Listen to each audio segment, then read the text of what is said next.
It is now time for opening statements. I will ask the candidates to make a statement and also address the question. Why are you running for the Ward 12 City Council seat, and what are your qualifications? Aureen, you are first. Hi everybody, is the sound okay? Okay. Hi everybody, my name is Maureen Chowdhury. I am the Democratic Farmer Labor Party endorsed candidate. I'm also endorsed by several labor unions, including the AFL-CIO. I'm proud to be the Education endorsed candidate and the Climate Action endorsed candidate. I live in the Hiawatha neighborhood, and a big reason why I'm running is the story of my parents. They immigrated to Minneapolis in the 1990s, and they found stability in our city. I spent my earliest years in Ward 12, and they struggled quite a bit to find their way and make community. And their struggle is a universal story in the city of Minneapolis. We need to center the voices of those who are most in need, especially in Ward 12, and show up for our city, because that's how we can all do better. I am a renter. I'm an experienced policy aide at City Hall. I've served as a policy aide through some of the toughest times in our city, the height of the COVID-19 pandemic, the devastation that was the murder of George Floyd, and the unrest that followed. I've been there while we've been picking up the pieces, and I'm proud to have been working there recently on policies that matter to Ward 12 residents, like light rail safety, improving our infrastructure, building out our comprehensive public safety system, and housing those who need it the most. I hope I can earn your support. I have spent the last 8 years as an organizer on the ground on issues that touch people's lives. I'm looking forward to the discussion that we'll have tonight, and you can find more about me at maureenchowdhury.org. Thank you so much to the neighborhood associations and the League of Women Voters for hosting this. I look forward to meeting you sometime before November. Thank you. Nancy? Hi, my name is Nancy Ford. I'm an 18-year resident of Ward 12, living down by 46th and Hiawatha. And I'm also a small business owner. I own a repair there, which was located at 33rd and East Lake Street until just a couple weeks ago, and I'm currently now at 42nd and Minneapolis. Business has been in the ward, well, my business has been in existence for close to 10 years. And during those 10 years, I've pretty much traversed the ward daily, at least twice, sometimes 4 times a day. In 2020, I spent the summer fixing tents in homeless encampments around the city. And for the last 10 years, living in the ward, I've spent a lot of time picking up litter and trash around the 46th Street and Hiawatha intersection. And now I'm including the platform for the light rail and all the green space along Minnehaha Creek. And that gives me an excellent perspective at how difficult it is to be managing some of these issues and how the city is struggling in those areas. The perspective I bring to the table is very, very different than most of the candidates that typically run for political office, and that is the perspective of a small business owner and the pragmatism that comes with that. And also, I don't have any political agendas. I don't have any ideologies that I bring to the table. I just want to take the opportunity to give back to the city as much as I possibly can. Some of my other personal experiences working with the city is I think that we need to work on transparency and accessibility. Thank you very much. Thank you. Luther? Well, thank you, everyone. First of all, thank you to all of the organizers of this evening's forum. I'm really excited to have the opportunity to engage with all of you. I'd like to also express gratitude to everyone in the audience here tonight and watching on the live stream. This means a lot that you care deeply about your politics in this community, and I'm happy to have this opportunity. You know, I am a product of the South Side. I grew up near Lake Nokomis, and I've lived my entire life, almost 50 years, on the South Side of Minneapolis. I'm a proud graduate of Minneapolis South High School, go Tigers, class of '92. And my first job when I was in high school at South was working behind the front desk at the Nokomis Community Center. That job taught me a lot about serving community and engaging authentically in community. and I think brought about a spirit in me where I wanted to step up and serve more deeply. 15 years ago, I switched my career, the first half of my career working in the private sector, and I've better aligned my work and my values by working in the nonprofit sector, where I've helped raise over $10 million to support community organizations in social services and the arts, making a difference across our community. One of the things that I've learned in this work is to be a good steward of limited resources and public dollars. These are skills that I will bring to the table as a city council member, making sure that we are putting to use your dollars to the best possible use and making sure that we are doing this efficiently and meeting the needs of our entire community. For me, service really is at my core. Again, it drove me to leave my job in the private sector, but I learned a lot in the private sector as well. There I had the opportunity to learn about reading a balance sheet, managing finances, again, and being a great servant to the people I worked with and being a great leader. So I hope to continue engaging in a great conversation across this community, and thank you all again for your time. Thank you. We will now move to questions. Again, candidates will have up to 1.5 minutes to answer each question. Our first question is, what do you think are the most important challenges faced by Minneapolis and why? What would you do to address those challenges? Luther, you are first. Thank you very much for that question. I think the biggest challenge currently facing our city is around public safety. We need to develop a holistic public safety program for our community that meets the needs of our entire community. I believe that we need police, but the policing needs to change significantly to honor the values of our community. As I look at where we are lacking right now, we do not have service coverage in our community via a third precinct. This is one of the biggest issues I've heard about over the course of this summer as I've talked to voters across the board. The other thing that we are seeing is that the Minneapolis Police Department is understaffed by over 200 officers, and that is also showing up in decreased response times into this community, and I'm very concerned about that. Now, this does not negate the need for significant investment by the city in alternative response to police. As we are shifting to change policing, we need to make sure that we are lifting up and bringing to the forefront those great organizations that are doing alternative response, like our behavioral crisis response units, but other community-based organizations that are engaging in that work and making sure that they have the funding they need. I could go on and on about this, but the other big issue that is facing our city is climate change. We need to do everything at the city with a climate lens and making the significant investments needed to help our city be more climate resilient and ready for the fact that we are a changing climate. Thank you. Nancy, you're next. Well, one of the things that, one of the biggest issues that I hear residents of the ward talk about is housing issues, whether it be talking about the homeless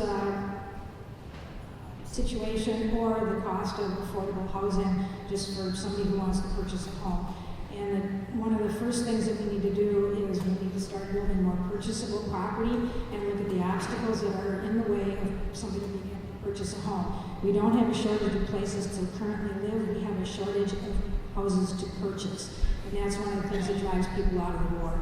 And so we can look at things like community land trusts, also cooperatively owned property, and building things like townhomes, which we currently have a lot of rental property. As far as homelessness goes, we definitely need to address that issue. We need to build more housing that addresses that, whether it's low or no barrier housing. But when we build it, we also have to include wraparound services to help support the residents in those properties and make sure that they have the support that they need to be able to succeed. And that includes addressing things like the fentanyl epidemic. And that is number one. We're losing too many people to fentanyl overdoses. Thank you. Maureen? Let's face it, the stakes are really high in our city right now. That's why so many of you have shown up this evening to hear who your next city council member will be and their vision. As a policy aide, as a community organizer, it's really important to me that I use my experience so on day one, you have a council member that will be able to serve you on issues that are most pressing to our ward. It's no secret that public safety is the conversation of this year. The challenges that we face as a city is coming together on a vision where we have unity. Unity behind public safety is our most valuable resource. We've been too divided over that vision, and there's more that we believe in that's shared, that everyone deserves a place where they feel safe. I want to address public safety head on with you. I want to make sure that we get to that mandatory minimum of officers and we do the recruitment efforts that are necessary, but also acknowledge that we have 2 consent decrees that are calling on us to reform the Minneapolis Police Department, and we can do that together if we hold strong in our values. I've already been working on a comprehensive public safety system. I helped move over $1.7 million to get violence interrupters on the ground at light rail stations. And paired with that, it's addressing homelessness, the opioid epidemic, and mental health. I went to a meeting last night with over 170 people that wanted the city to act now to figure out how we can ensure that we reduce homelessness and take care of our city. We're going to go to a question from the audience. This is the general question. What experience do you have developing policies, working with or as a city council member, and building effective relationships? Please be specific if you can. You are first. So just a little bit about me. I went to the University of Minnesota to study the health field, and I quickly switched that around because I wanted to be in public service. I studied political science and sociology, criminology, deviance, and law, and I have had the honor of serving our city over the last 4 years as a policy aide. I've worked on policies like inclusionary zoning reforms to build more affordable housing in areas that need it. I've worked on moving COVID relief dollars to small businesses impacted by the pandemic and unrest. Again, that public safety dollar funding. Other things that I've done is funding towards a Lake Street Safety Center that still needs to come up. Crime prevention specialist role that's been empty since 2019. I also have really great relationships across government from my work both as an organizer that has convened large meetings with residents and constituents like yourself to come together on a policy. I have the endorsements of Board Chair Irene Fernando of Hennepin County. I have the support of our state senator in Senate District 63 and Representative Samantha Sensormura and Emma Greenman. And these aren't just sticker endorsements. These show you that the relationships are there in a time where government cannot be siloed, because when it's siloed, it's not showing up for you. When it's siloed, it's inefficient and we aren't spending our taxpayer dollars wisely, and now is the time to take action. Thank you. Nancy. I currently sit on the board for the East Lake Street Special Services District. And before I sat on that, I just kind of took a lot of things for granted, not realizing that the state of some of our commercial areas around the city, the cost of it falls heavily on the small business owners in those areas. And it's things like litter pickup, street cleaning, the health of their trees. And that was my first experience finding out how things are structured against some of the small business owners that are out there. Currently, I'm spending a lot of time at 46 in Hiawatha and working with a very diverse group of property owners in that area that include the state, and that they manage some of the property, Metro Transit does, and then there's also a county road there, and then there's a number of pieces of private property, trying to get all those different organizations together on the same table and getting contacts for each of those people. You realize how difficult it is as just an average person. So far easier as a politician, but that doesn't always translate to just a resident trying to get something done. So that's the experience that I've had doing those kind of things, and I've had a variety of jobs, working for the federal government, for the state of Minnesota, and had to work for a lot of different stakeholders in all of those different jobs. Luther? Yeah, over my 27-year career in both the private sector and in the nonprofit sector, I've had deep exposure to creating policy, most especially in the philanthropic sector. where I've been a strong advocate for philanthropic policy at a federal and state level that will inspire generosity from people that want to support community organizations. This has been a great opportunity for me over the years to engage in that and advocate. As also someone who's worked in the arts community over the years, I have been a strong advocate for funding for the arts. I was a very strong advocate for the creation of the Arts and Heritage Legacy Fund at the state of Minnesota.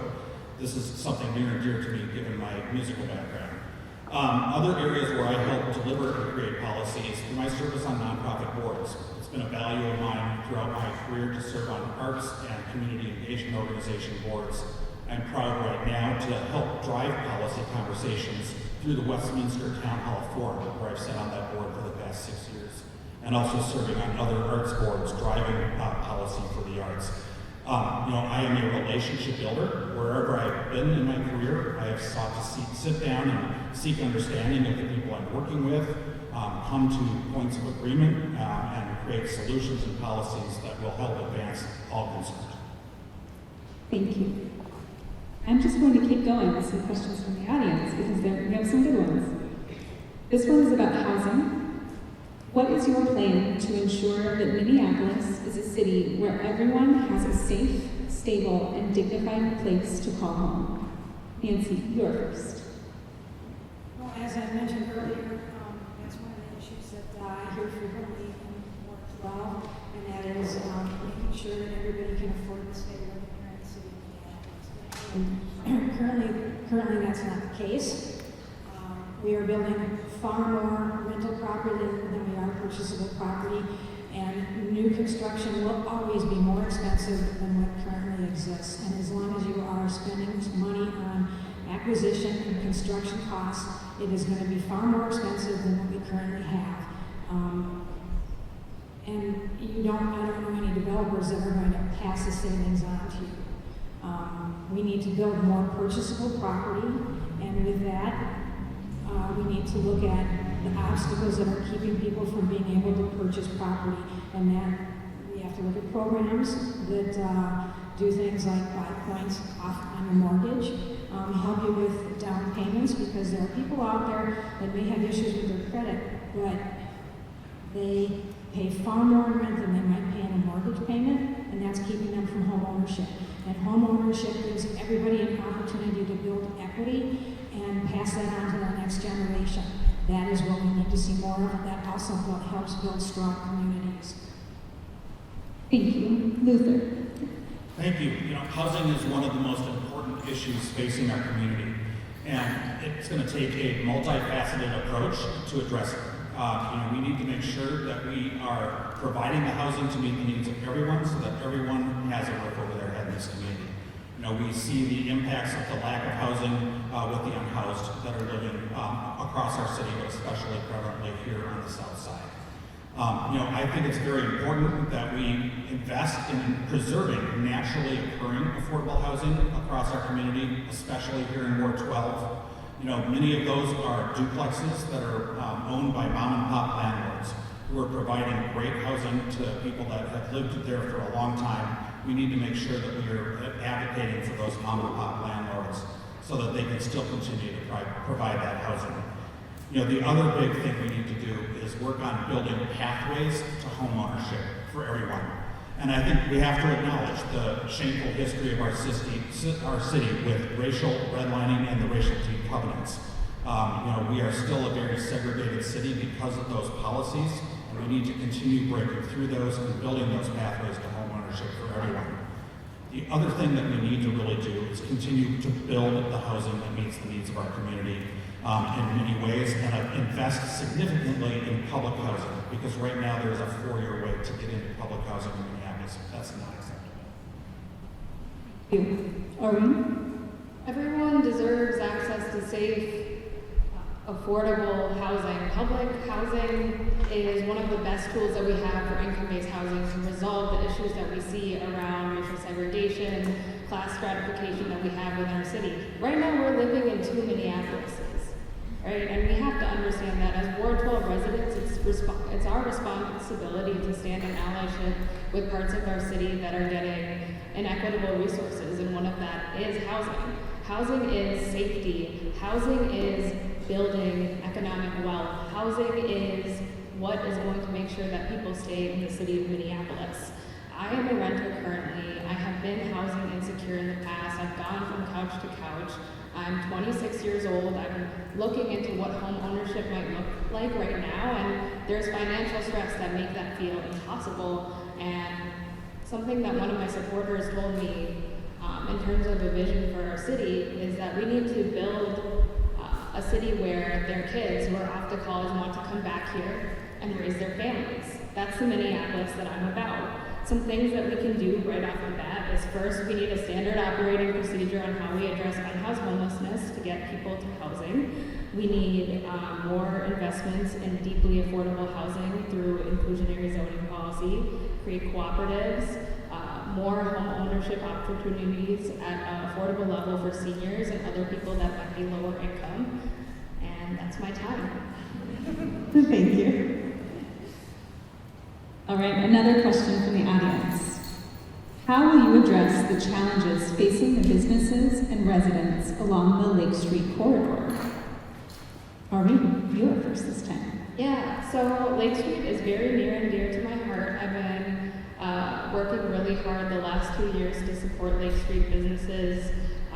That COVID relief funding was really an example of how you need council members to work together, even if they disagree. At first, we weren't able to move that $700,000 that we needed. It was divided. We weren't able to count to 7, but through relationship building and getting people to put in their input on supporting businesses across the city, we were able to pass that unanimously with 13 votes.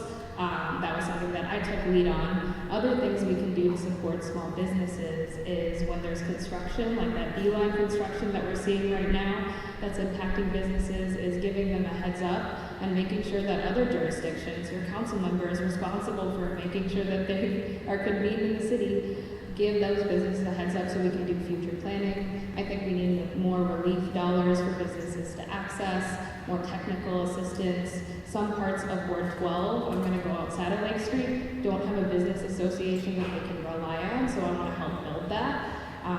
Finally, I have met with small business owners over the time of campaigning. I recently met with 6 women-owned businesses, and I committed to them that I would do quarterly meetings regarding all the issues that might impact their area, whether it's a construction project, whether it's loss of parking that they might face and how to mitigate that, or just ways to connect better to the community. So that would be my approach. Thank you. Nancy? Well, the reason why I took my business off of Lake Street was because of crime. My building had been broken into multiple times. I'm frequently, people would just walk in and take whatever they wanted and just look at me and say, I don't have to pay for this, I can just take it. Small businesses cannot afford to continue to absorb the cost of those kind of losses. That's why I left. There's a lot of other businesses that are leaving too. And they're not always going to be really open with you and tell you why they're leaving, but crime is definitely one of those reasons. I'm also dealing with, while I was there, issues with the vacant and abandoned buildings that are on East Lake Street. It took 2 years to finally tear down the U.S. Bank building. There's a building on the corner of Minneapolis and Lake Street that has had squatters in it for the last 3 years. And the way the city is currently structured when they're dealing with things like abandoned and vacant buildings is it sits and it sits and it sits and it sits and it sits because it is a low priority to our current city council. And I had one of them look at me and say, well, it's a low priority, it really doesn't matter. Well, it does because it has a huge negative impact on all the adjacent businesses. So if you're not going to address small things like that, you can't expect your businesses to succeed. Thank you. Luther? Yeah, East Lake Street is the lifeblood of our community and a key commercial corridor, and it needs all of our support to succeed.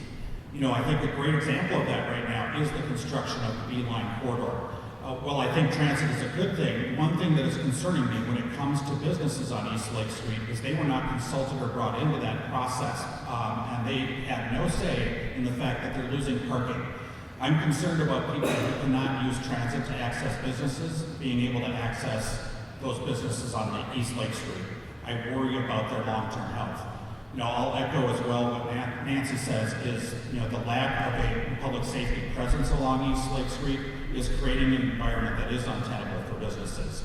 I've talked to several business owners. I frequent businesses along East Lake Street. I've been, a frequent customer at El Norteño for the last 30 years nearly, and I love that restaurant dearly. They need our support. So does any restaurant that wants to come on to East Lake Street. And there's been some proposals that have not been able to move forward because of challenges. And we need to look at the regulatory environment at City Hall and how are we engaging with business owners and making sure that our ordinances impact the realities of doing business today. Because Lake Street really is going to continue to be an economic driver for Ward 12 and our community as a whole. Thank you. This question is from our neighborhood organizations around policing. Over the next few years, what would you do as a city council member to ensure public safety and to help rebuild trust between the Minneapolis Police Department and the communities it serves?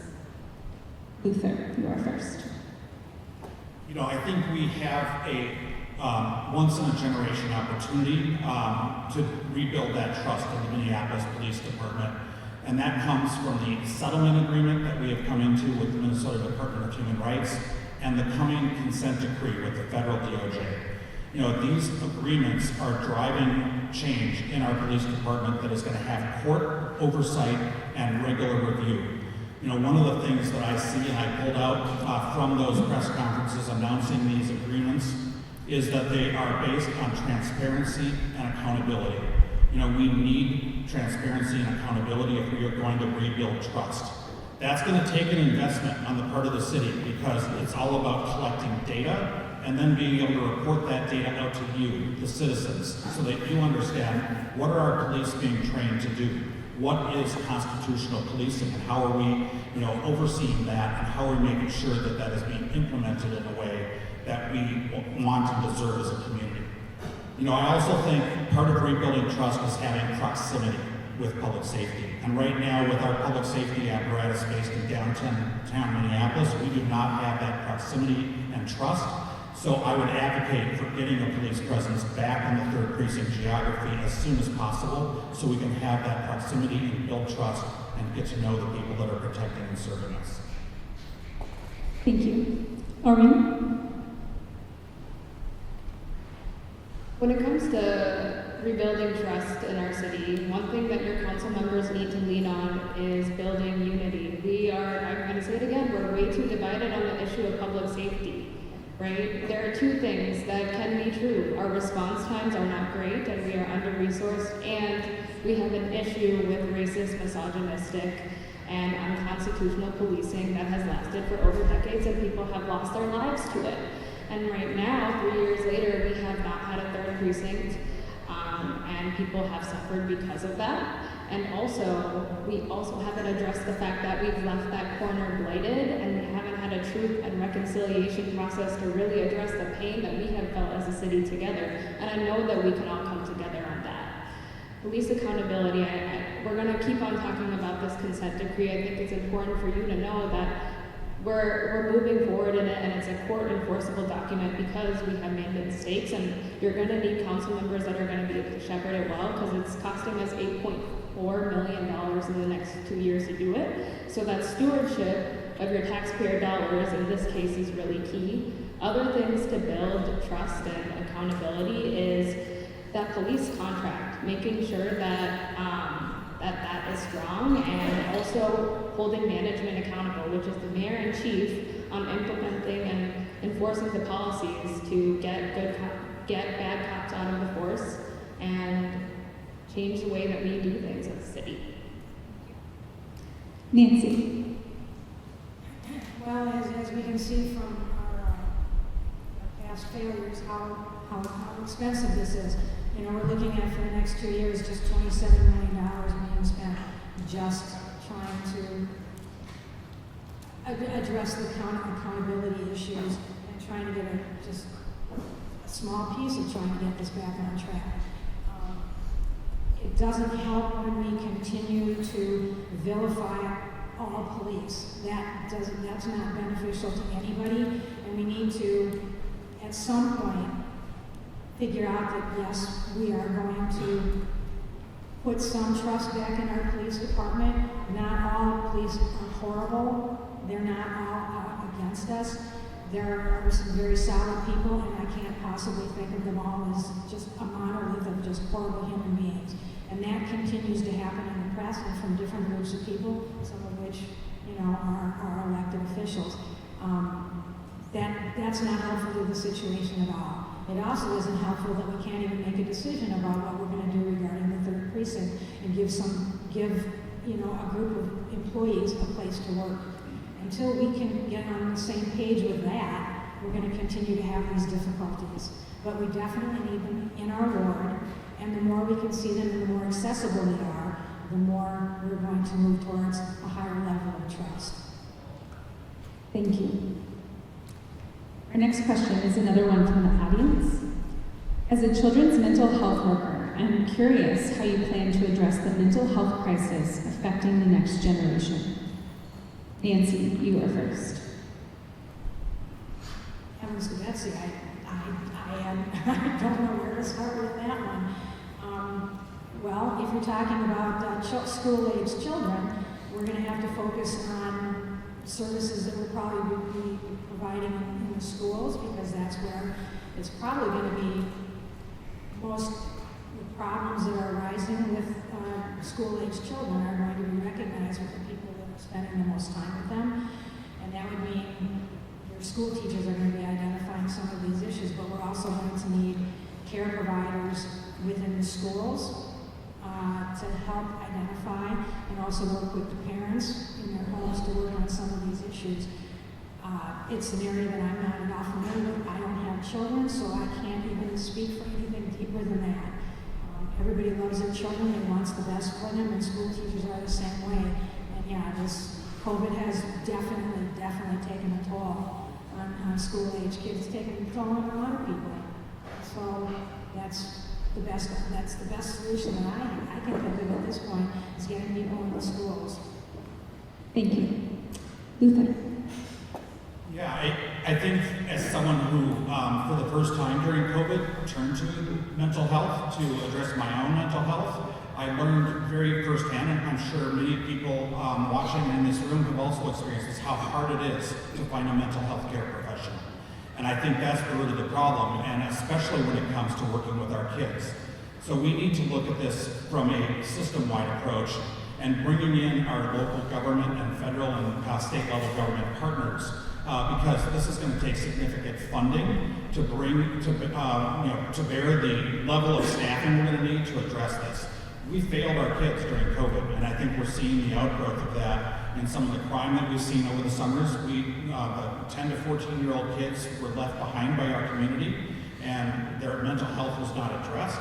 So this, for me, would be a huge priority to make sure that we are finding the funding mechanisms to get the resources we need, but then hiring people, and how do we do that, and incentivize people to come and do the very important work in our schools and in our community to serve the youth, our future generation, because we need to make sure, most importantly, that they are healthy and sound and able to move forward and get a good education in our public schools and be part of our community. So, very big priority for me. Thank you. Could you repeat the question? As a children's mental health worker, I'm curious how you plan to address the mental health crisis affecting the next generation. I appreciate this question. Moment to be vulnerable. I have a father who's a veteran, and generational trauma is real. And I have dealt with depression and anxiety since I was about 12 years old. And what really lifted me up and got me through to the place where I'm at today is community. I had educators that really looked out for me and took care of me. I found sliding scale programs for mental health resources. I found people that were willing to destigmatize the fact that mental health and mental illness is a real thing, because that's still happening in this generation. As a city leader, the things that I can think of doing is one, we have a youth coordinating board that works with Hennepin County and the schools that specifically works to take care of our school-age kids and give them resources and give that community. We have a phenomenal school-based clinic at Roosevelt High School that still needs funding. That's where a lot of kids get their free resources around mental health. That's how their parents get supported when they can't show up and they're working multiple jobs. There's also other health clinics like the American Indian Health Clinic and other comprehensive cultural-based clinics that support our youth, and they are underinvested. And it's going to take someone that has connections across government, state, and county to really leverage dollars, and also someone that has a lived experience of struggling with mental illness themselves. Thank you. I'm going to continue on this theme of youth because we received a great question from the Minnesota Youth Council. People under 35 make up 55% of the city's population. What do you see as the role of young people in decisions that impact our city and communities? Arlene, you are first. I love this question. The role of young people right now, this time, is to build multi-generational connections. I can't tell you the moments in which I looked up and I needed people who have been through the things I've been through, mentors, our wisest community members there for me, because you have lived through so much of what we've already gone through. And young people connecting with each other, with people who are parents, people who are grandparents, and really building that solidarity is going to be key.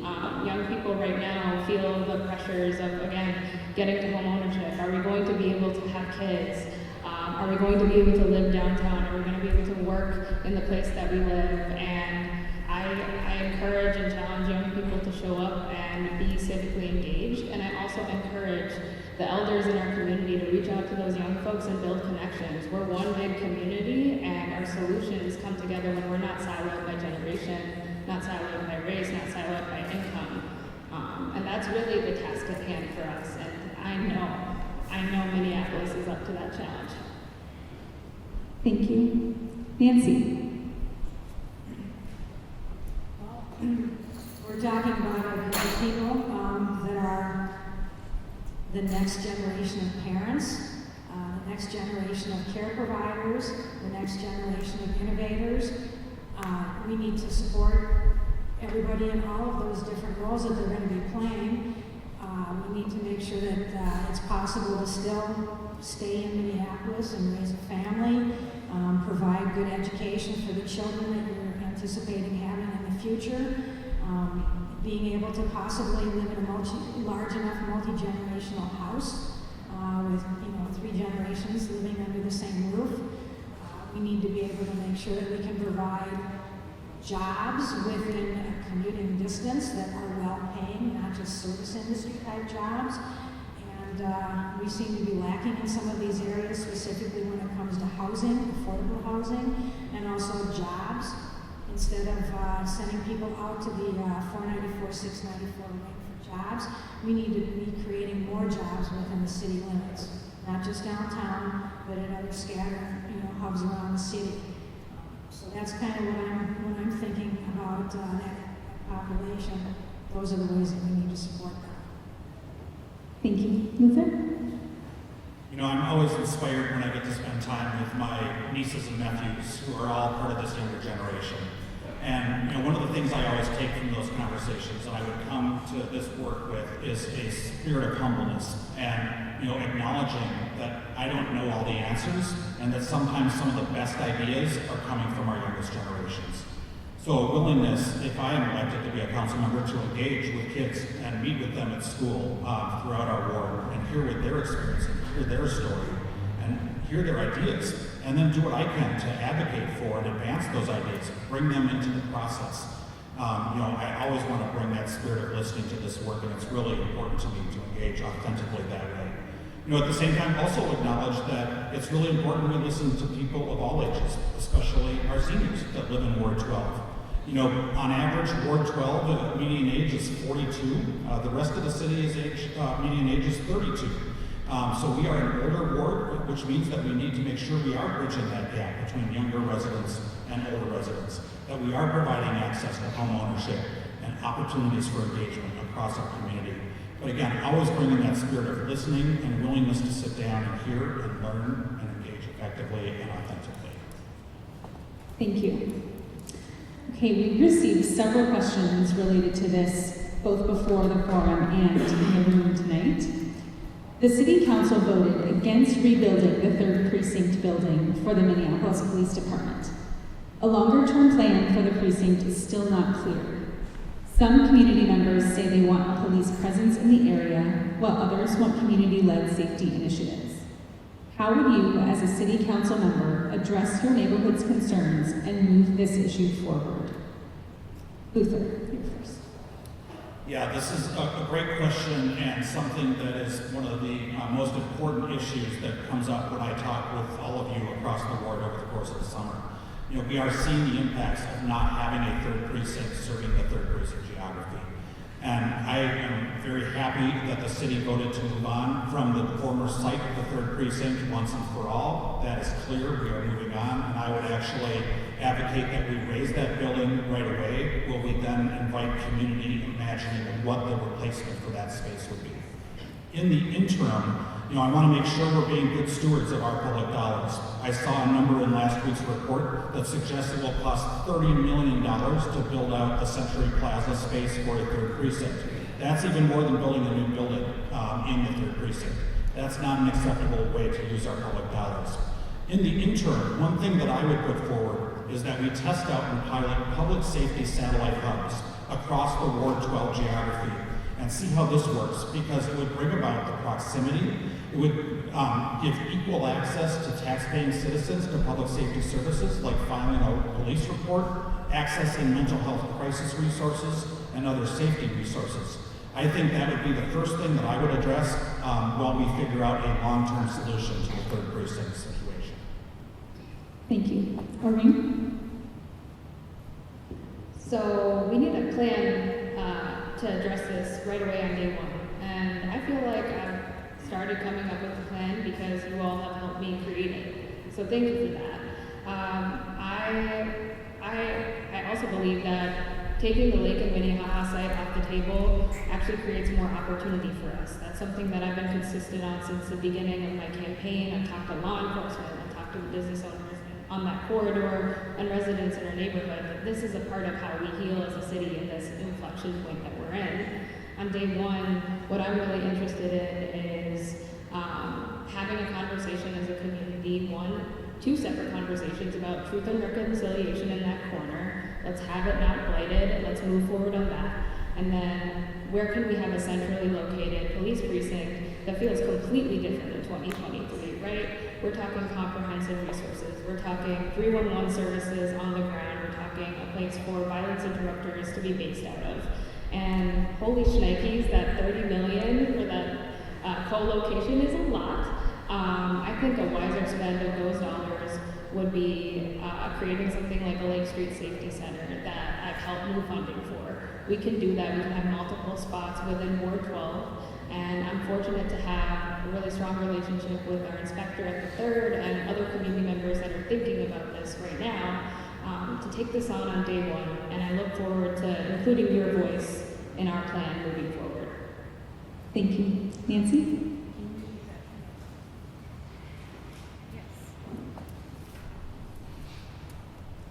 The City Council voted against rebuilding the 3rd Precinct building for the Minneapolis Police Department.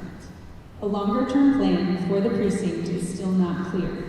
Some community members say they want a police presence in the area, while others want community-led safety initiatives. How would you, as a City Council member, address your neighborhood's concerns and move this issue forward? Well, a vast majority of people that live in Ward 12 have expressed a desire to have a police presence of some sort.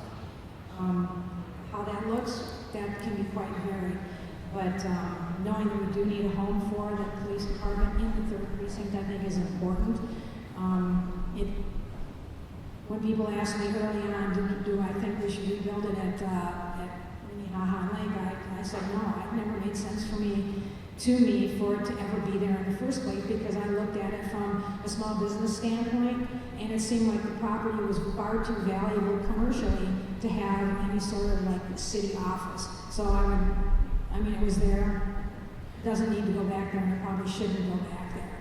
But we still need something in the ward that still has good response times. Now, Luther's suggestion about having substations or community centers, I think is what he called it. I think that's an excellent idea. We've tried to, ask for something like that in the south half of the ward for quite some time, but there seemed to be, I don't know if it's pushback or if it has to do with money, but it would be an excellent way to address response times for neighborhoods like Morris Park. But yes, we definitely need something in the ward, and yes, we do need to take into consideration the fiscal cost of what we decide to do in the future. Thank you. We received several questions before the forum related to this. As a city council member, what specific strategies do you support or propose for our unsheltered population? And how would you suggest the city address encampments? Nancy, you're first. Well, first and foremost, because I've seen firsthand the conditions in the encampments, I'm 100% against them. We need to make sure that we have facilities available and services for each individual who's out there on the street. A number of people that are currently on the street, they know about services and they refuse them, because I've personally seen Hennepin County caseworkers, I've seen outreach workers from Metro Transit and from the Park Board, which I was surprised. I didn't realize that the Park Board had outreach workers also, have gone, spoken to people, made sure that they had information about services available, and they've still been refused. So first off, I think we need to have a review as to what might be lacking in the services that we're providing and why they're being refused, and make sure that the conditions are acceptable and have some sort of standard set up for services that are available and housing that's available. But if you've seen the way people are currently living in some of these encampments, and where you are most likely to die of a drug overdose, be sex trafficked, be beaten, or be raped, you would say, no, this is not an acceptable way for people to live. So we need to provide more service, we need to provide more housing and wraparound services to go with it, working with the county to do that. Thank you. Luther? I think we have to start this conversation with talking about centering the humanity of those that are unhoused living in our communities. We need to bring a compassionate approach that works with these people to understand what they are experiencing and brings about a system-wide approach to address this issue. And what do I mean by that? We need to work with our government partners in Hennepin County, the state of Minnesota, to effectively engage with the unhoused populations. Our cat and mouse game right now is not working. We need to do better. This is not a unique problem. This is something that we are experiencing nationwide. So I would look to learning from what other cities are doing that has been effective, and really developing that housing first approach to homelessness and making sure that we are working with a shared goal to bring everyone to a more stable housing. This is going to take wraparound services to really help get people the resources they need to get on their feet again, maybe address their addiction. And that, for me, is one of the biggest issues that we're experiencing here. This is a national issue. The opioid and fentanyl crisis is driving a significant portion of our homelessness. It is not the sole driver, but it is a big piece of it. So we need to get upstream and address that. And, put forward and advance ideas like a Vivo Village. We need a Vivo Village on the south side so we can give that dignified housing for those that are experiencing homelessness. Thank you. Maureen? This is an issue that I've been working on since 2020. It's deeply personal to me. In 2020, I was helping people who were living within encampments in dire straits and using my connections as a community organizer to bring people in leadership to act. And fast forward to 2023, the city of Minneapolis, what we're doing right now is absolutely not working, but what I can tell you is I am 100% optimistic that we will be able to reduce the number of people who are unhoused Right now, it's only about 400 plus people in the city of Minneapolis. That is manageable. The things that I have been working on right now that the city of Minneapolis can start working on tomorrow if we have the leadership for it is have a standard operating procedure on how we have a just transition of people from encampments. We're not going to call them sweeps. People are not disposable. We cannot throw them away. What we can do is make sure that service providers are notified when we are going to do a just transition. What we can do is have a storage policy and make sure that people can put their belongings away and have adequate time for it. What we can do is make sure that there's proper notice so people aren't scared. What we can do is make sure that there are liaisons on the ground, behavioral crisis on the ground, so people don't lose connection to service providers that are supporting them. And I'm glad that someone mentioned the Vigo Village South Side. That's something that I've been working on and leveraging and pushing for. It's completely possible. I've been working on the pathway to get there. We're almost there. We just need to have the political courage to make it happen. Thank you. Continuing on with housing, this is a question from the audience. As a new homeowner and former renter, I'd like to know how you plan to join together the two. Many of my neighbors complain about apartment dwelling neighbors, but I'd like to know how you plan to invite them into community. Aureen, you're first. Well, I'm a renter right now. I've been a renter my entire adult life, and I think it starts with all of us agreeing and acknowledging that renters are part of our community. Renters are not transient people. They care about Minneapolis and want to build out a livelihood for themselves. For me, I do want to look towards homeownership, and that's an option that I'm building towards actively, but some people are never going to be homeowners because that's not what they exactly want. And how we can make sure that all voices are included is making sure that we have more renters protections because we don't have enough right now so people aren't displaced. We include renters' voices in neighborhood associations. We make sure that they're invited to our neighborhood community meetings like National Night Out or other events, and we see each other for who we are, neighbors. We make sure that our streets are walkable. We make sure that there's transit available for us to get to and from our jobs. We make sure that we keep each other safe. And we center the value of it doesn't matter how long you've lived in the community or how much money you make, you belong in this community. And in my Ward 12 office, you will always be included, no matter how long you've lived in the ward, whether 20 decades or 3 years, whether you're a homeowner or renter. That's how we do it in the city of Minneapolis. It's really going to be a culture shift that we do together, and also making sure that we have the economic tools to support people in our city and the protections are there. Thank you. Nancy.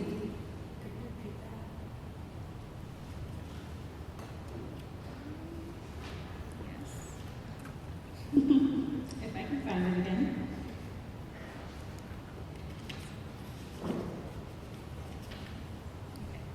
As a new homeowner and former renter, I'd like to know how you plan to join together the two. Many of my neighbors complain about apartment dwelling neighbors, but I'd like to know how you plan to invite them into community. I think some of the neighborhood associations might be even starting to address this, where you're trying to, I think, having a contact, whether it's in a management office for the different apartment buildings, some of them are small, some are quite large, well over 150 units. But if you have a good contact for the building, relying on them to disseminate the information, I think is probably the best way to do it, and make sure that that happens. How that happens exactly, I'm not really sure, because there's that automatic security barrier between tenants in an apartment building and the residents outside, so you don't always, there isn't always some really, really good access to be able to make sure you get to know the people that live in those apartment buildings because of that barrier. Getting past that, I think you have to work with the management office to be able to do that. The other thing too is spend a lot of time walking your neighborhood and getting to know people that way. I know dozens and dozens of people that live in the apartment building up the street from me, but that's also because it's a dog-friendly building and they're always out walking their dogs. But the best thing to do is talk to people, spend time walking your neighborhood and saying hello to everyone. Thank you. Luther? Yeah, it's really unfortunate that there are homeowners in our community that are complaining about their renter neighbors. And so I'm sorry to the person that asked this question that you're seeing that, and unfortunately that is a reality. And I think it starts, the way we address that is by building community connectedness and building conversations and finding opportunities to, find meet and greet opportunities between apartment owners and homeowners, bringing them together. Some of the apartment buildings in the ward do a great job engaging their residents socially. And maybe I would, as a city council member, suggest that they invite the community members around those apartment buildings in for those social opportunities as well, to build those connections and build trust. The other part of this too is, as we're looking to pathways from apartment living to homeownership, we need to continue focusing on preserving the naturally occurring affordable housing across our ward to make sure that people that would like to live in Ward 12, that maybe a renter right now and want to be able to stay in Ward 12, have opportunities to do so. I'm concerned about the skyrocketing cost of buying a home in Ward 12. We see that with a lot of the teardowns and rebuilding and the prices to purchase those homes. I'd like to see ways we can preserve that housing and make sure that we're keeping those those houses in the hands of individuals, not real estate speculators that are coming in here and driving those prices up.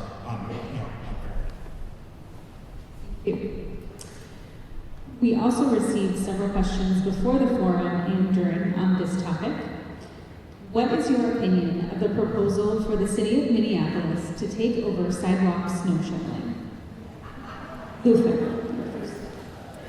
Yes, so as someone who has worked in the nonprofit sector for the past 15 years, I have a keen understanding of being a good steward of public assets. And I think if we were to institute public shoveling at the cost proposed of $40 million a year, that would be a bad use of your taxpayer dollars. Further, please hold your applause. Further, I am concerned about what we would be doing in order to implement this. First of all, how are we going to find the staffing to shovel our sidewalks? Second, are we willing to accept having legacy diesel equipment going up and down our sidewalks in the middle of the night, waking up you, your babies, and your dogs? I don't think so. The other thing that I really think about this is we have a spirit of helping each other out in this community. And I know on my block there's always a race to help out the neighbor who isn't able to shovel after the snowfall. And there's always someone who has a big snowblower who's willing to snowblow the entire block. I think we should train our enforcement on that 5% of property owners in our city who are not shoveling diligently and use our enforcement dollars there and put those other dollars to better use across our community. Thank you. Maureen? This is a really great opportunity for us to come together and also unify council members on a solution, right? We spend 7 months out of the year in a lot of snow, and it's no secret that sometimes we aren't even getting our roads shoveled fully the way that we need to, and curb cuts aren't being done. So let's make sure that happens. But it is also true that we are having a conversation where people with disabilities and who are seniors are really struggling because their sidewalks are not shoveled. And while I agree that, hey, $40 million a year for all of the sidewalks in the city of Minneapolis is not the best spend, I think we can figure out ways to target approaches to help people that are most in need. I want to be a good steward of your taxpayer dollars. And it's important to me that we bring in people like Andy. I saw like 3 people pop up, but there's one Andy I'm talking about right now, who find it a great Minnesota affair to pull out his snowblower and get his neighborhood sidewalk shoveled. We need more Andys to show up as volunteers in our city. I know St. Paul has something called St. Paul Snow Angels. It's a volunteer dance in Minnesota shoveling sidewalks. We also have an opportunity for implementing pilot programs that are more targeted. And while we should double down on those problem properties, we've had over 1,900 repeat offenders, and we need to do a little bit more to ensure that our sidewalks are being plowed. Thank you. Nancy? Well, I contacted Longfellow Healthy Seniors a couple of years ago, and I just said, hey, do you guys need some help, maybe financially, to maybe pay your volunteer snow shovelers instead of, trying to scratch together a bunch of volunteers?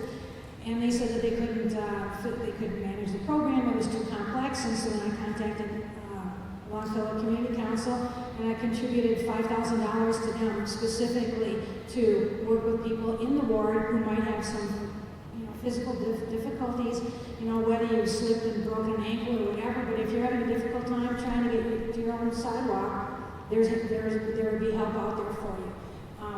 The thought of spending tax dollars to shovel the whole city makes absolutely no sense to me whatsoever. We have a hard time, we're already incredibly short-staffed for things like the police department, the fire department, public works. A lot of jobs in the city are just short-staffed. Where are we going to find an army of human beings that are going to come out and within 24 hours shovel everybody's sidewalk? It's not going to happen. I'm 100% against it. There are other ways to do it, and if you want to penalize the folks that aren't shoveling their walks, that's a heck of a lot easier to do that than it is to tackle the project of shoveling the whole city. Thank you. Okay, this is a question related to climate that we are trying to ask across all of the wards because it impacts our entire city. Minneapolis' current funding for equitable climate action in the city is about $2 to $3 million annually, coming from what's called the franchise fee. Excel and CenterPoint utility customers in Minneapolis pay this as a percentage of our total utility bills. What scale of dedicated funding do you, as a city council member, believe is needed to meet Minneapolis' climate goals in an equitable way, and where would you propose this funding should come from? Nancy, you are first. I think, if I remember correctly, it might have been Denver had a similar issue where they didn't have enough funds available to cover their equity plan, their climate equity plan, and they implemented a sales tax that I think covered it. I'm not positive because I'm not real knowledgeable on that subject, but we definitely do not have enough funding to address all the issues that are in our climate equity plan. I don't know how realistic, when you look at the plan as a whole is, are we able to achieve the goals that are in it by, the years that are determined in the plan? We're going to have to find the money someplace, and that might have to be from sales tax. Thank you. Luther. Yeah, I think the current funding for the climate and equity plan at $2 to $3 million a year from the franchise fees is a pittance of what we need. We should be investing $40 to $50 million a year, which is the entire franchise fee amounts being paid to the city of Minneapolis. So I would advocate that we sequester those franchise fees and entirely dedicate them to funding the People's Climate and Equity Plan. That is a bold plan, and it needs bold investment to realize its goals for the significant investments in making our city more climate resilient, helping homeowners make their homes more energy efficient, helping landlords improve the energy efficiency of the homes so the cost to heat them is lower for renters, and making sure that this is a priority for the city. And so that really is going to show in how much we dedicate of funding. And if we aren't willing to dedicate the funding, I don't think we are taking the plan seriously. So we really need to show that we are willing to step up. And I would say, 40 to 50 is a good start, but it's going to take even more than that in the coming years. 5 to 10 years out, we should be spending $75 to $100 million. Thank you. Irene? Yeah, I really appreciate this question. Climate change is the battle of our generation.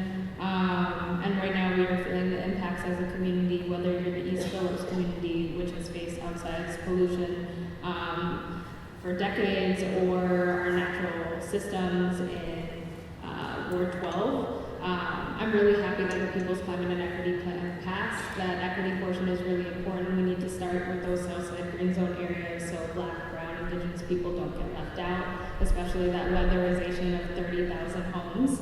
I think the franchise fee agreement is a key point for us to determine dedicated funding. Unfortunately, the funding that we get from the franchise fee is already dedicated to services that are within the city budget, and so removing all of that funding and putting it into a dedicated fund, unfortunately, would cause a lot of budgetary catastrophe. So we can't do that. But one idea that I have is following the lead of Chicago.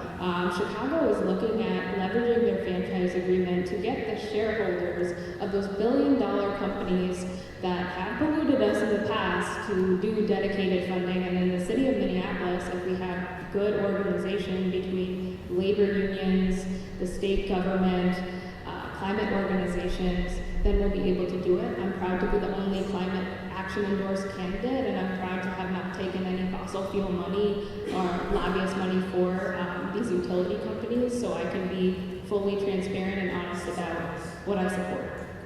Thank you. How will you advance transparency and efficacy in local government? Aubrey. Transparency and efficacy. Sorry, folks, I was like, let me turn my page and start writing. How do we increase transparency in local government? Well, one, I think an example of how we don't create transparency in local government is a good example is how we help handle the third precinct conversations, right? The city of Minneapolis should be an institution that shows up first and kind of tells it all to the community. And your council member is the person that's going to be the most on the ground to you. Transparency and good governance is one of my top priorities, and how I'll make that happen is by making sure that we have town hall meetings with every neighborhood association, that I'm showing up on the ground when we're talking about an issue area, and I'm hosting a meeting and knocking on your door to tell you about it, that my newsletter is accessible for you to read, and that there's availability in other languages and translated for other people to see. Also, transparency in our budget. I think we should move towards some forms of participatory budgeting, especially around public safety. We have this new Office of Community Safety that's completely restructured the way that we handle public safety, but we haven't gotten any information on how we can participate and what that looks like, and how that could improve response times and what are the barriers to get there. Those really nitty-gritty things, you need someone who has the experience within a government to really relay it to you, and so I hope to lead on this. Thank you. Nancy. Transparency and efficacy. Well, first and foremost, if the city is making a decision about something, as they did with the third precinct, if those site locations had to meet certain parameters, that should have been shared with the residents far before they said these are the two choices that we're going to give you. That's the kind of thing that seems to be lacking, and I don't know if that comes from public relations or what individual that should come from, but early on in that process, they need to provide far more information. Efficacy, respecting a person's time, and that means that when you call 311, you're not sitting on the phone for 15 minutes. Or that when you do call, the person who is on the telephone knows what you're talking about, or they will connect you with somebody that does. And more often than not, if you call and you start asking questions, you're going to wind up with, I don't know, let me just write down your information, and you may or may not get a phone call back. I don't think customer service is a priority for our current city workers who work on 311, and that needs to be addressed. For me, as a small business owner, it's priority one. I wouldn't be able to run my business if I ran it with the level of customer service that the city currently provides to us. I think you as taxpaying citizens deserve the utmost transparency from your government. And the job of a city council member is ultimately to be transparent to you and to engage you at all times. You know, I would look at this as a constituent service and public service job, where I would be meeting you where you're at across Ward 12 on a regular basis, through open office hours, through holding town hall meetings where I'm explaining what is happening at City Hall. What are the issues that we're tackling? What are the steps that we're looking at and doing our research to learn more about these issues? And then how are we putting together policy? And ensuring that you can be a voice in creating that policy. Again, turning our gaze to the community that we are trying to serve and saying, we want to be community informed in this work. That's the best way to bring transparency, is that we are listening to the community to bring that transparency about. I think for me, it's really just the most important thing of service is to be willing to be an open book, always share what we're working on. And I think for me, as a city council member, it would be especially important to be able to tell you why I vote the way I do on issues. I'm going to acknowledge there may be times you don't all appreciate or like the way I vote, but I want to be able to explain to you why. And so that'll be a big part of my job, is to make sure that you understand the why behind the decisions we're making. This is a question from the audience. Ward 12 is home to a notable amount of small businesses. Many struggled during COVID. What specifically will you do as a city council member to support these small businesses? Luther, you are first. Yeah, I think that's one of the things that makes Ward 12 such a special place to live, is the commercial corridors and nodes throughout our community in Ward 12. And we did see small businesses struggle. As a resident of Ward 12, I did everything I could personally to support the businesses and engage and lift them up and make sure that they knew that we supported them and doing business with them on a regular basis. I think part of this is safety. Nancy touched on this, and I think Nancy brings a really unique perspective to this as a business owner. We need to make sure that our business owners feel safe and that their clients and customers feel safe coming into the ward. The other part of this is accessibility, and we touched on this a little bit earlier around the Beeline Transit. But I think this also shows up in, how are we designing our streetscape? How are we making sure that businesses still are accessible no matter how you need to access them? And so for me, that's a big priority, is looking at that. The other part is looking at the regulatory environment and making sure that, if we have a business that wants to add a patio, they can do it without having to jump through too many hoops that makes it not worth their while. That's going to add to the fabric of our community, and I think sometimes the city gets in the way of businesses trying to do new things, be innovative, and attract more customers. So I want to be a pro-business council member and helping them reach this community. Thank you. Arvin? Yeah, this is really, really important to me. For me, going to our local businesses is, after a really long day, that's where I get a hot meal. That's where I get the plants that I enjoy in my apartment. That's where I have meet and greets with you all, so we can get to know each other. It's really a community value add. And some things that I can think of right off the bat, just like from my experience working at City Hall, is cultural corridors oftentimes get a lot of funding and support, and we're going to see that Minnehaha is going to be one of the most dynamic corridors in our city. That's the way that we're growing. I would love to work on day one to make sure that Minnehaha can be a cultural corridor and a special district that gets funding. I think some things that I have heard from small businesses that support me, like Baba Bakery, Peppers and Fries, is too often the city creates the idea and doesn't come to them first, right? Businesses want to talk to their council member. That's why that quarterly meeting is super important, to really brainstorm on how we address safety concerns. How do we create a block captain type toolkit for businesses to reach? What type of funding resources, relief funding, ETAP funding do we need to create? If they want to do activation, like doing a street festival or hosting a musical event, how do we make that easier for them to do? Those are some of the creative solutions I'm thinking about in partnership with local businesses as well. Thank you. Nancy? Well, from talking to different small business owners, the first thing that we should probably do is expedite the licensing and inspection process. Too often, it winds up stalling out on somebody's desk, and it might take 2 or 3 months before somebody gets all the paperwork done that they need to be able to open their business. And they've been paying rent on that space for those months, and they're not open, and they're not generating any revenue. So that's a priority. The second one is, you still have to take into consideration that small businesses need parking. They need street parking. Look at the Small Business Administration website, and you look at the radius that for a business to survive in an urban area, when you look at the cost of labor and the cost of rent, you are pulling from a very, very large radius that includes people with cars. If you do not provide parking for those cars, your businesses will fail.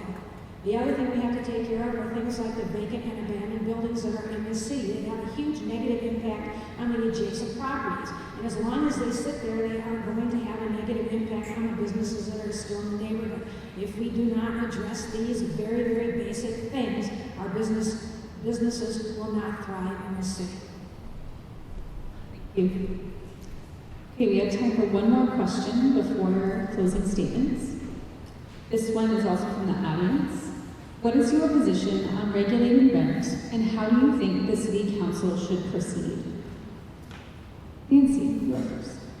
I'm 100% against rent control. It has a negative impact on both the quality and the quantity of housing in your cities. It will not benefit anybody except the people that are originally in those apartments, and they might wind up sticking around far longer than they need to because they can't afford to move someplace else. What we need to do if we want to make affordable housing is we need to build more purchasable property. We do not have a shortage of housing in this city. We don't have a shortage of places for people to live. We have a shortage of purchasable property. And some of the apartment buildings in the city and in Ward 12 are already sitting at 10 to 15% vacancy rates. That does not tell me that we need rent control. We're also sitting at 1%.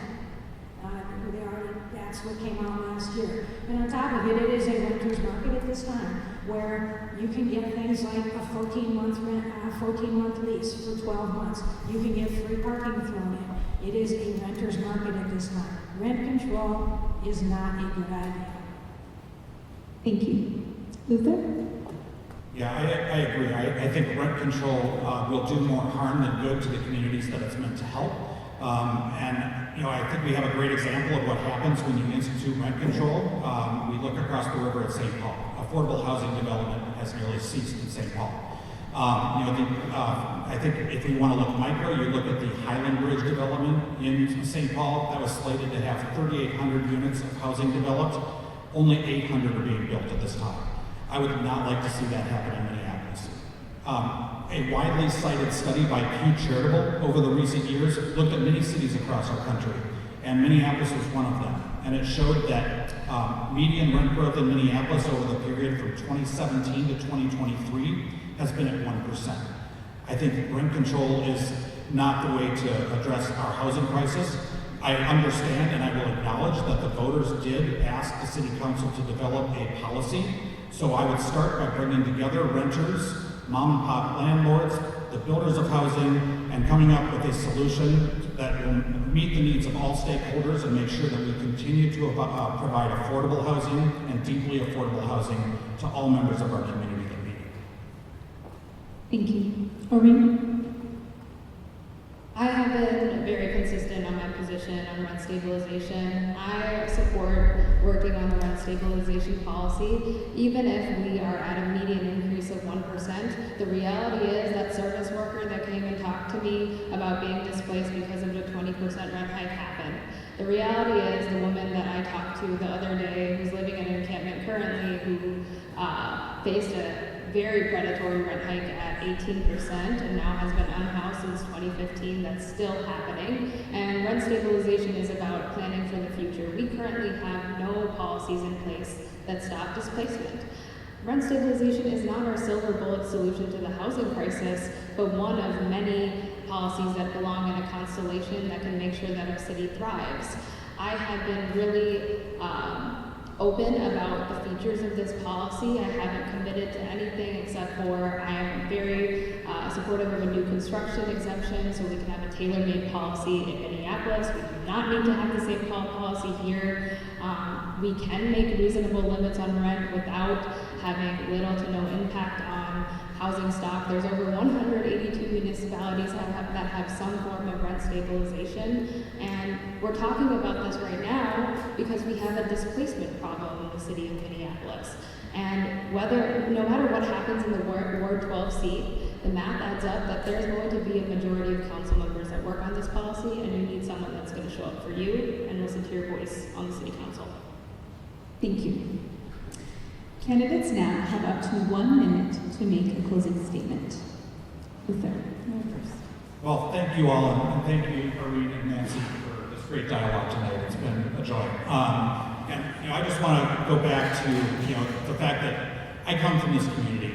I'm seeking to serve this community because of a deep love of this community. I've chosen to live here, and I want to invest further by stepping up to serve. My deep experience in the nonprofit sector, my deep experience in the private sector has given me the tools to be ready on day one everyone to serve this community and work with all of you to bring about the solutions that we need. Because together, we all deserve a safe, equitable, and prosperous Minneapolis, and we can work together to bring that, and I look forward to partnering with all of you to bring that about. Thank you all so much for being here tonight. Thank you. Nancy? Thank you, everybody, for being here tonight, and thank you for being engaged in local politics. I've lived in the ward for 18 years. My business is now in the ward, and I hope it's here for a long time to come. I look at this, running for office, as an opportunity to give back to a community that has given so much to me. I don't bring a political agenda to the table. I don't have any particular ideologies. What drives me are the needs and desires of every single person who lives in this ward.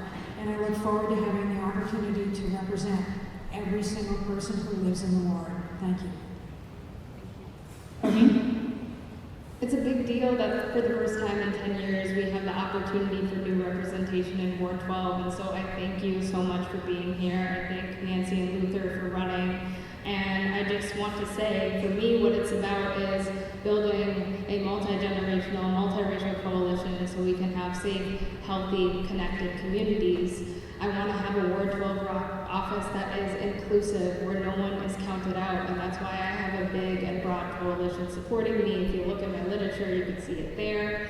I have done constituent services at the height of the COVID-19 pandemic. I have organized big meetings around complicated issues to come to policy solutions. I have a proven record of getting things done at City Hall, and that's what I'm bringing to the table. This is not enough time to talk to you, so I'm having a meet and greet on September 18th at Sister Sludge at 5:30. I want to sit with you and talk to you about how we can move our ward together. Thank you so much.